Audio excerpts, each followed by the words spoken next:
이 세상에 유일무이한 소망인 개혁신학을 공부하시는 여러분, 기체우 일양 만강하시옵니까? 현월TV 현월 인사드립니다. 계시에 관한 이제 세 번째 시간이자 마지막 시간 되겠습니다. 이번 시간에는 하나님의 직접 계시는 지금도 계속되고 있는가, 이런 주제로 잠깐 이번 강의를 진행하고자 합니다. 성도들 중에는 하나님의 음성을 직접 들었다고 주장하는 사람도 있고, 또 여러가지 신비한 체험을 한 그런 분들도 많이 있습니다. 저도 그런 체험을 요즘에는 덜 합니다만 과거에 많이 곧잘 하기도 했습니다. 그러나 가장 완전하고 확실한 하나님의 음성은 역시 신구약 성경 66권 뿐입니다. 그렇다면 신구약 성경에 나오는 어떤 하나님의 직접 나타나심, 현현이라 그러죠. 또 꿈이라든지 환상이라든지, 또 비몽사몽간에 주님을 만난 일이라든지, 영안이 열리고 들림을 받고 또 기적이 일어나는 등 이런 일들이 구약의 선지자나 신약의 사도들에게서 많이 일어난 것은 무슨 이유 때문이냐? 그것은 바로 한마디로 정의하면 지금 우리가 계시를 공부하고 있지 않습니까? 계시의 수단으로서 하나님이 그의 종들에게 제공한 것입니다. 그런데 계시를 주시기 위해서 그 수단으로 제정하신 이런 역사들은 모두 종결되게 하셨습니다. 즉 신구약 성경 66권의 계시가 완성이 되었기 때문에 더 이상 인간에게 특별한 계시를 계속해서 주시지 않는다는 것이죠. 이 특별 계시로서의 성경은 예수 그리스도의 사역에서 절정에 이르게 되는데, 예수님의 성육신, 그리고 고난받아 죽으심, 장사, 부활, 승천, 하나님 보좌 우편에 앉으심, 그리고 최종적으로 우리는 재림하시는 영광 중에 재림하실 그날을 기다리고 있습니다. 계시가 완성되고 종결되었기 때문에 선지자들이나 어떤 사도들에게 나타난 특이한 계시의 수단들은 더 이상 사용하지 않으십니다. 그렇다면 오늘날 성도들이 신앙생활 가운데 체험하는 신비한 현상들은 무엇인가? 그것이 진짜냐 가짜냐 진위 이를 가리기 전에 분명히 해둬야 될 것은 뭐냐? 그런 현상들을 갖다가 성경에 있는 특별 계시의 수단으로서 주어진 것들과 비교하는 건 너무나도 위험천만한 행위라는 겁니다.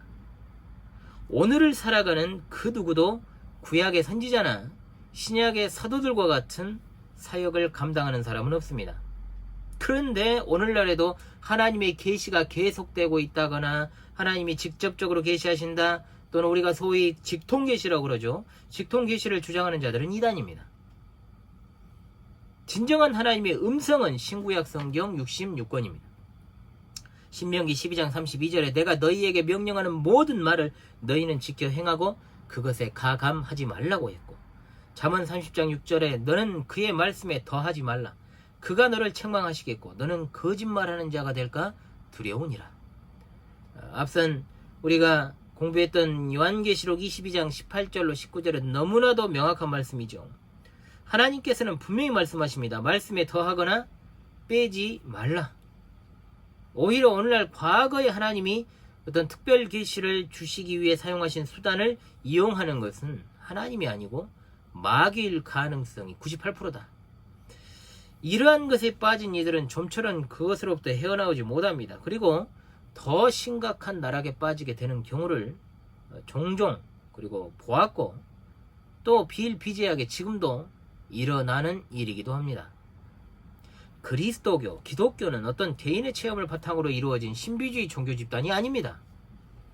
신구약 성경에 명확하게 계시된 성삼위일체 하나님을 믿고 고백하는 보편적인 신앙 고백에 기초하는 계시 종교다라는 것을 분명히 기억하십시오. 신앙생활을 하다 체험한 현상들은 뭐냐 그러면 그냥 말 그대로 그것은 개인의 체험인 것입니다. 개인의 체험은 개인의 체험으로 끝나야지, 그것을 공적으로 공론화를 시키고 그것을 만약에 교리화한다면 그것이야말로 사이비 이단으로 가는 첩경인 것입니다. 사이비 이단의 출발점을 보세요. 다 신비주의, 어떤 종교적 현상들을 갖다가 그 교주나 또는 그 집단의 교조가 경험한 것으로부터 출발하지 않습니까? 한번 보시라고요. 다 그렇습니다. 흔히 말하는 음성이나 애언이나 환상이나 꿈과 같은 것을 강조하는 사람들이 주위에 있다면 한번 자세히 보십시오. 신앙이 건전한 사람은 찾아볼 수 없습니다.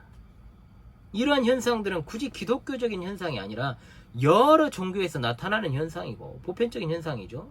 심지어 종교가 없는 사람에게서도 간혹가다 나타나는 현상이기 때문에 이러한 어떤 현상을 갖다가 통해 가지고 기독교의 성격을 결정지으려고 규정지으려고 하는 것은 다시 말씀드립니다. 이단이나 사이비로 가는 첩경이라는 것을 잊지 말아야 됩니다.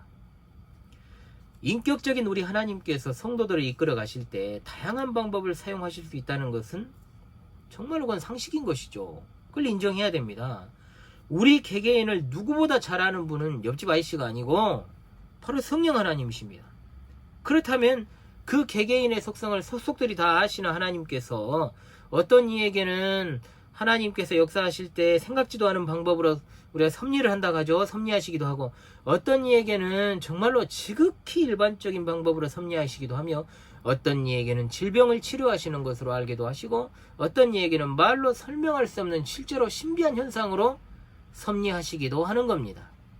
이러한 어떤 영적인 반응들 이것들은 모든 성도들에게 동일하게 나타날 수 있는 것이 아니라는 것이죠. 객관화될 수 있는 것이 아니기 때문에 그런데 비슷한 체험을 할 수 있도록 사람들을 몰아간다?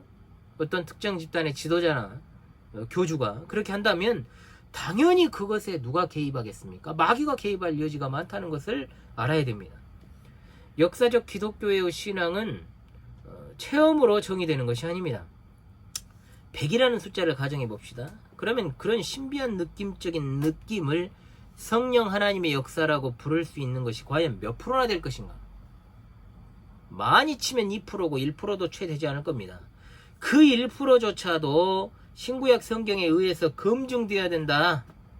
따라서 교회라고 이름한 곳에서 하나님의 음성이니 직통이니 직접 계시니 환상이니 꿈이니 입신이니 기적이니 이런 것들을 강조한다면 저는 단언합니다.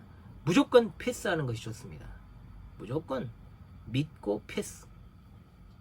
하나님이 주실 수 있는 그런 느낌조차도 하나님의 뜻에 따라서 주시는 것이지 인간이 그것을 인위적으로 받으려고 노력한다고 주어지는 것이 아닙니다.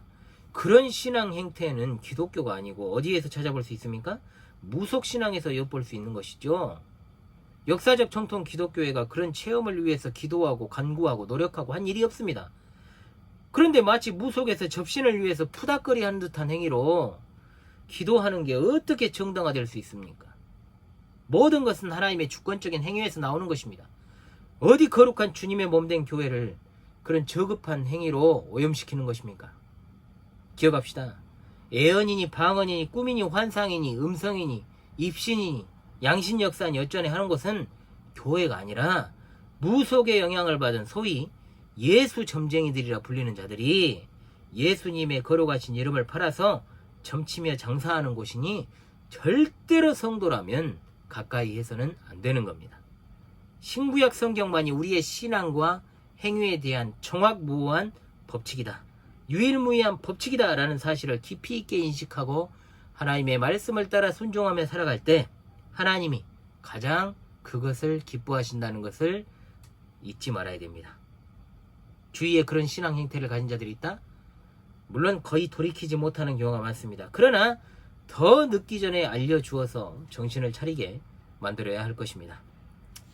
자, 오늘 이 어떤 하나님의 음성이라고 하는 거 오늘날에도 주장하는 사람들의 심각한 오류에 대해서 지적하는 시간을 가졌습니다. 하나님의 계시에 관한 세 번째 강의 시간을 마칩니다. 이 세 번의 강의가 여러분에게 유익이 되었기를 간절히 바라며 다음 시간 특별 계시로서의 성경에 관한 강의로 찾아오도록 하겠습니다. 구독과 좋아요 알람 설정은 살며시 단 한 번 클릭 또는 터치하는 것으로 가능한 것이지만 제게는 생명을 살리는 심폐소생술과 같은 것입니다. 감사합니다.